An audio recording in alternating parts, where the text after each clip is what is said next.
सरकार सूफीवाद की नीतियों को अधिक महत्व देगी। सूफी सैयद खालिद नकवी। अहमदाबाद। भारत के सूफियों के प्रमुख संगठन सूफी खानकाह एसोसिएशन द्वारा देश भर में सूफीवादी विचारधारा को आगे बढ़ाते हुए राष्ट्रीय एकता के विभिन्न कार्यक्रम आयोजित किए जा रहे हैं।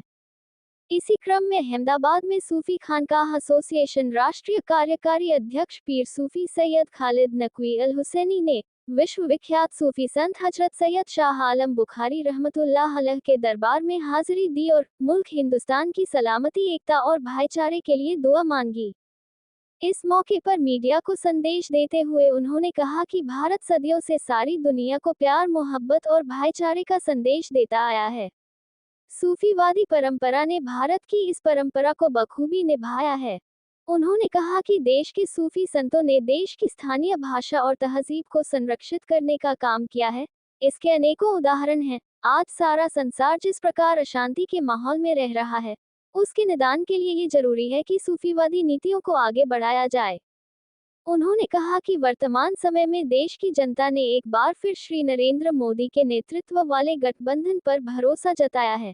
नवगठित केंद्र सरकार को हम शुभकामनाएं देते हैं और उम्मीद करते हैं कि सरकार सूफिज्म के प्रचार प्रसार को सहायता देगी। उन्होंने ये भी कहा कि सूफी खानकाह एसोसिएशन लगातार सारे देश में एकता और भाईचारे को मजबूत बनाने के लिए सूफिज्म पर कार्य कर रहा है। हम भारत सरकार से ये अपील करते हैं कि सूफी खानकाह एसोसिएशन द्वारा किए जा रहे राष्ट्रीय हितों के कार्यों में हमारा सहयोग किया जाए। इस मौके पर दरगाह शाह आलम सरकार के सज्जादा नशीन सैयद हसन बुखारी एडवोकेट, सैयद मंजूर अहमद, टीपू सुल्तान शेख, कमर भाई सैयद, समीर शेख, रिजवान मिरासी सहित सूफी खानकाह एसोसिएशन के कई प्रमुख पदाधिकारी उपस्थित रहे। सूफी न्यूज ब्यूरो अहमदाबाद।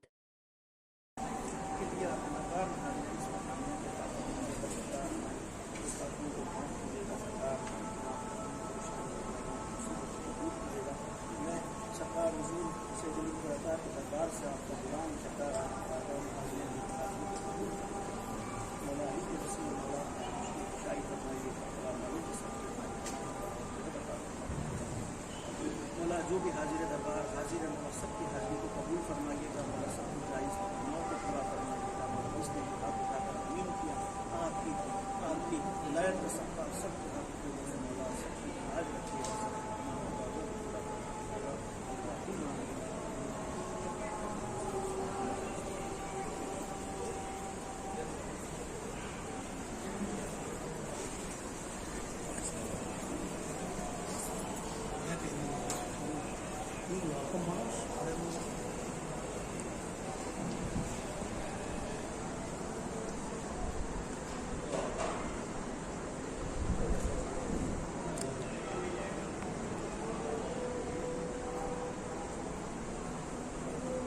अस्सलामुअलैकुम। आज सभी जानते हैं कि गुजरात की बड़े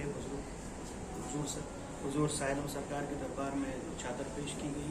उसकी मुख्य वजह यह है कि फिर भारत के अंदर तीसरी मरतबा एक ताकतवर सरकार बनी, मोदी जी की सरकार बनी है। तो इसकी खुशी में, इसकी दुआओं के लिए कि हमारे मुल्क में फिर अमन व अमान कायम रहेगा, इसके लिए हम हाजिर हुए। और हमारे साथ सज्जादा नशीन